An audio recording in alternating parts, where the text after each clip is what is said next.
Hello madam and everybody, my name is Amzar Mustaqim bin Azman, Matric number 1210380. For this video, I would like to present about intercultural communication, and the film including intercultural is Fast and Furious Tokyo Drift. I guess you are very familiar with what I just said. It is distributed by Universal Pictures.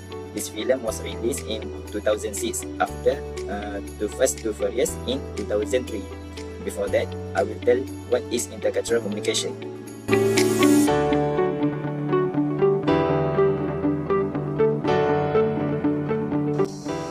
Basically, intercultural communication is one of those terms that everybody uses in many different and not necessarily compatible ways.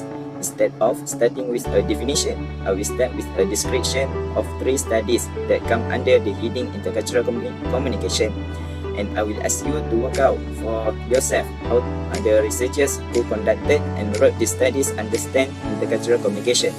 Next, our exploration of intercultural communication begins with 4 varied articles that, firstly, provide a foundation for further study of the discipline. Secondly, examine the impact of globalization on intercultural communication. Thirdly, introduce a non-Western worldview and its role in perception. And number 4, discuss the role of theory and research, as was done for each of the previous 13 editions.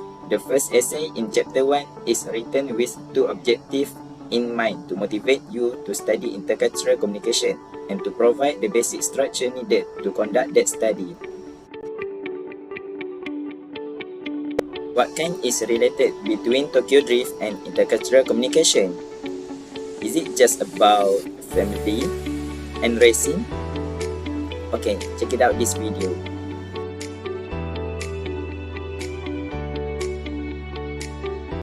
Sin, a Caucasian teenager, had many offenses because of his reckless street racing on personal property. He was given dispatch to Tokyo in Japan and skilled in culture shock.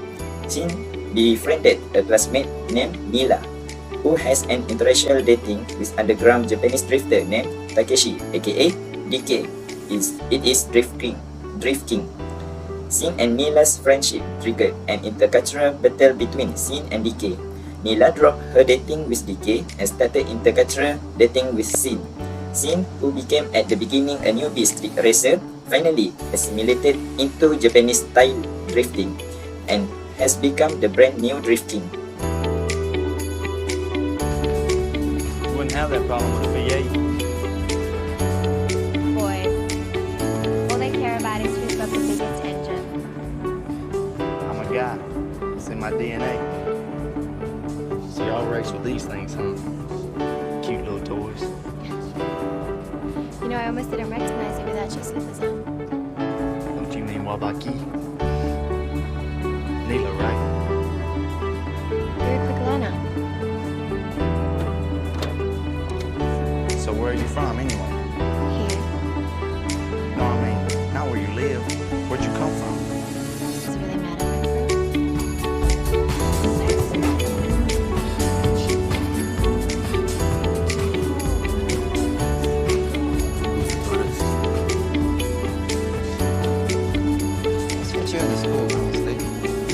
You're moving up in the world. You gotta elevate your company.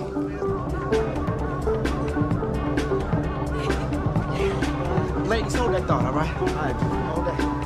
All right. He was just leaving.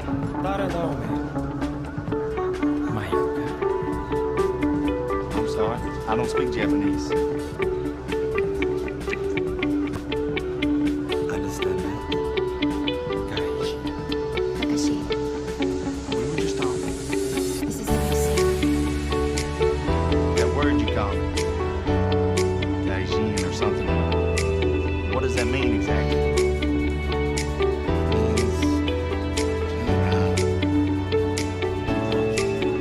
That's exactly what we're gonna do. Come on, man, let's go. I see. That's funny, because I thought this was like a free country, where a girl can talk to whoever she wants.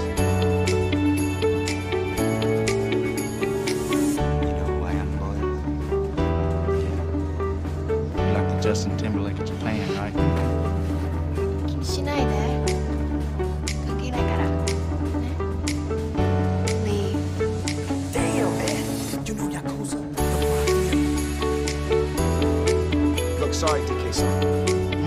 goes bananas.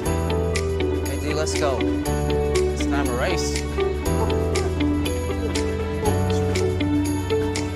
Good luck, Timberlake.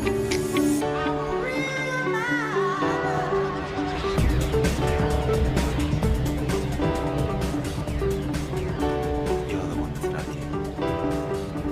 Tell me what it is.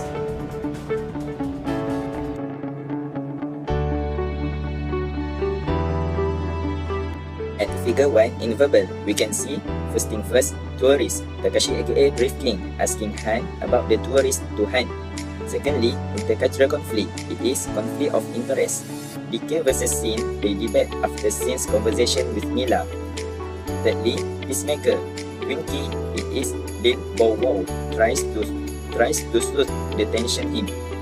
Fourth, code switching. DK switches from Japanese to English and uses the word gaijin.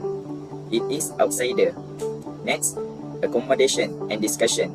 DK uses indirect verbal communication and high context, while Sin uses a discussion style. Next video.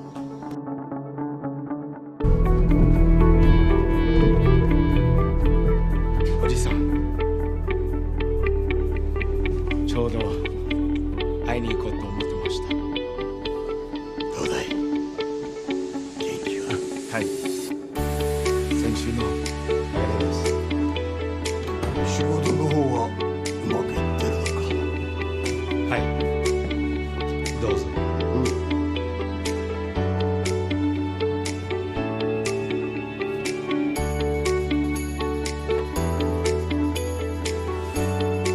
実はな、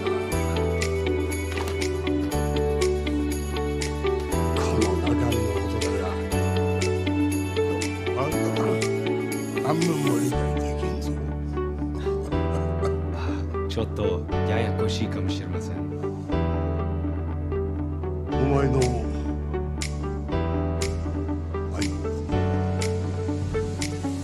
わしらの金をごまかしてる。わしも分かってる。だとしても大した額ではないはずです。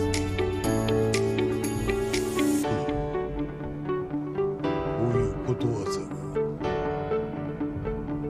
釘が不足で蹄鉄打てず、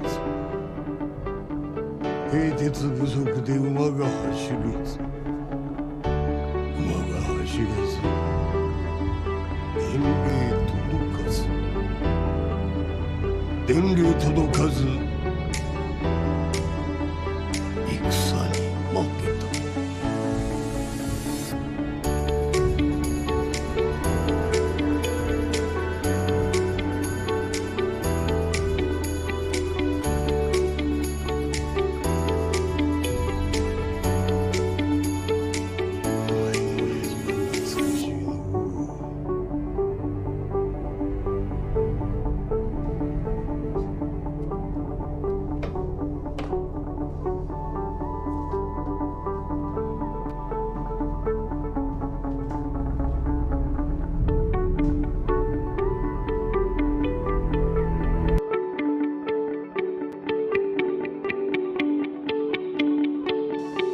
Based on figure 2, first thing first, high power level. Firstly, DK's scurrying and rushing to appear presentable and respectful to Mr. Kamata, which is wearing a hat. He eyes directed to the floor when Mr. Kamata enters the room. Secondly, DK offers Mr. Kamata the chair. Thirdly, hands behind his back, little eye contact, and subtle hip bows or nods. Fourthly, he remains silent to Mr. Kamata's lecture. Next, hide uncertainly avoidance. First, formality is bowing to superiors and addressing them with respect. Let's jump to non-verbal.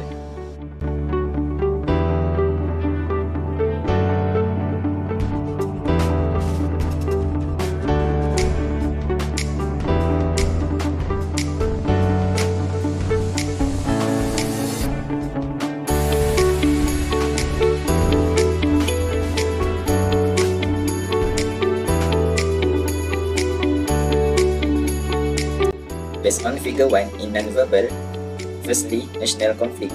The Japanese always memorize what military Americans do in Japan, such as the bombing at Hiroshima and Nagasaki. Secondly, attitude. Japanese is more disciplined than the Americans. Their habit is taking care of cleanliness and speech.